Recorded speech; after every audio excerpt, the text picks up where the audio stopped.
Candace's episode. Yeah, I'm picking up on the nuggets. I am indeed. About the interview, they were just gonna let Ben take over a Turning Point or something. Erica just let it open. Worst kept secret in the history of the world is that Charlie Kirk couldn't stand Ben. Very few people can. And they just were letting it happen. And so I was just sitting back and just going, I can't believe this and I can't imagine this for anyone's life. To be so instantly betrayed by the people who would not exist and their careers would not exist without you. It's so ugly. And the only thing that can motivate people to do that is money.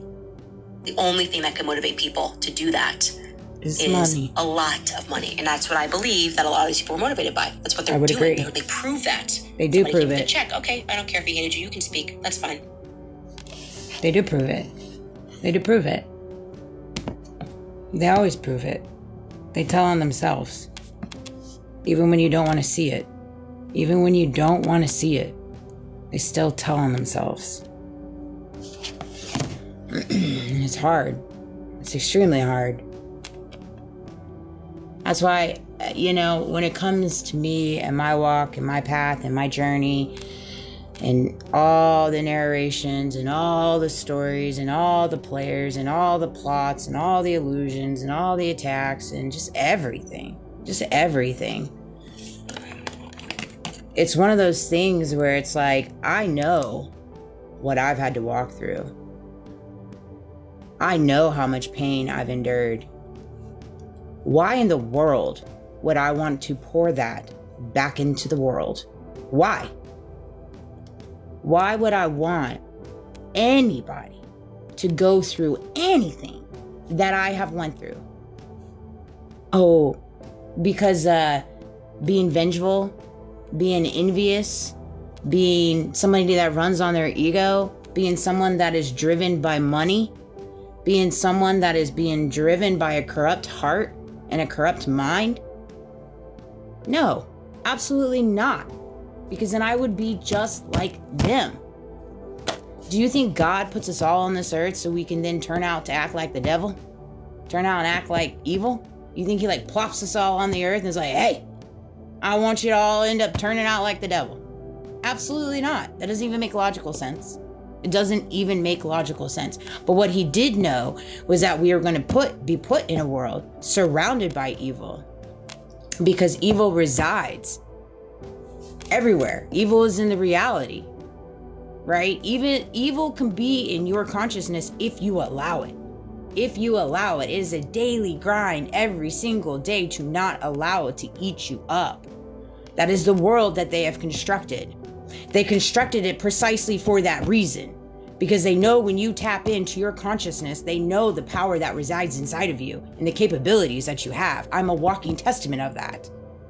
The walking testament of that, and they know that, and they don't want the world to understand that. That's why they've constructed everything the way that it has been constructed in this matrix, in this system, where they have the ability to completely demolish a man that resigned and think it's okay to crack jokes or snide remarks on his wife that passed in a bombing.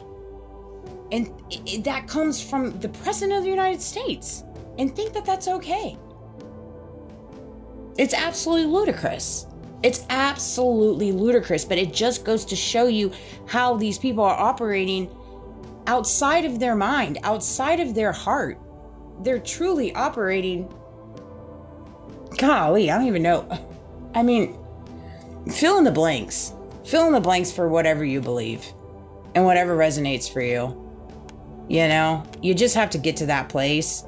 My thoughts, my opinions, my feelings, my faith don't have to align with you, just like yours don't have to align with me. And I understand that, and I respect that 100%. But just because I don't agree with you, I don't align with you, doesn't mean I'm going to go out and attack you. Furthermore, it doesn't mean your opinions and your beliefs and everything that you keep pouring in front of me, I'm going to observe it. I'm going to carry what yours are because you say so. That doesn't even make sense neither. I'm my own person. I have my own thoughts. I have my own feelings. I have my own beliefs. I have my own emotions. They're all mine. They are mine. They're designed for Amanda Schooler.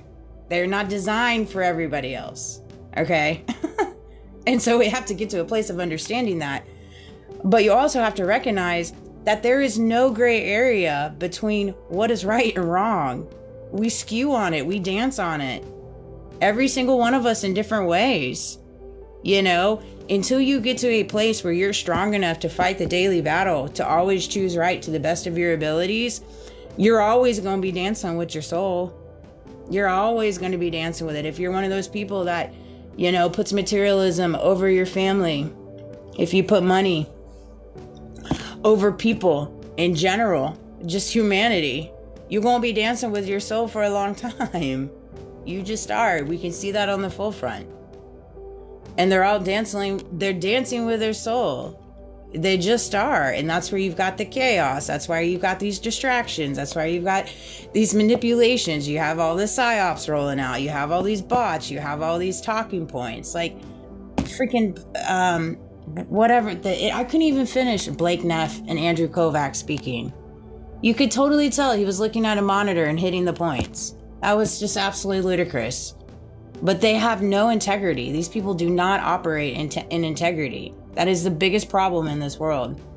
It is the numero uno problem in this world right now, I believe personally, is that there's just so many different facets in every single industry, in every single family, in every single, I mean, there's just people just are not operating in integrity in reference to taking integrity in who they are and what they stand on and what they believe and what they associate themselves with and what they associate their value to. You know, whether it's how many followers you have, how much money you got in the bank, how many cars you got, how, you know, prestigious is your business growing, wherever you're up on the food chain.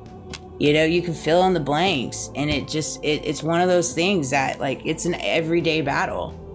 But what I battle every day, I understand it's a part of my walk.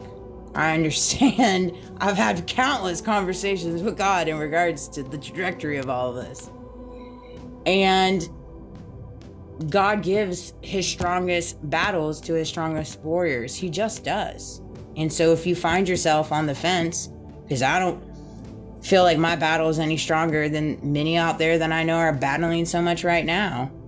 And for me, it's always helped me in understanding, particularly the last 3 years, come October. I mean, but it's been long before that. It's been long before that. They know it.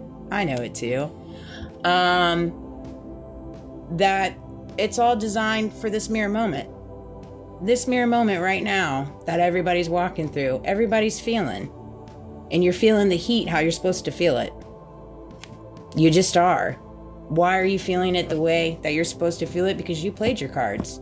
How you played it. Why? Why did you play it the way? Because you have free will. You have free choice. We all do. And so you can't blame other people based off choices and decisions you made. You got to take it on the chin. And so you just have to recognize that. It doesn't give you the right to go into the world and try to bend reality in a world that is not designed for reality to be bent. Because you can't fight truth. Truth is not something that can be fought. It can be pushed away for a while.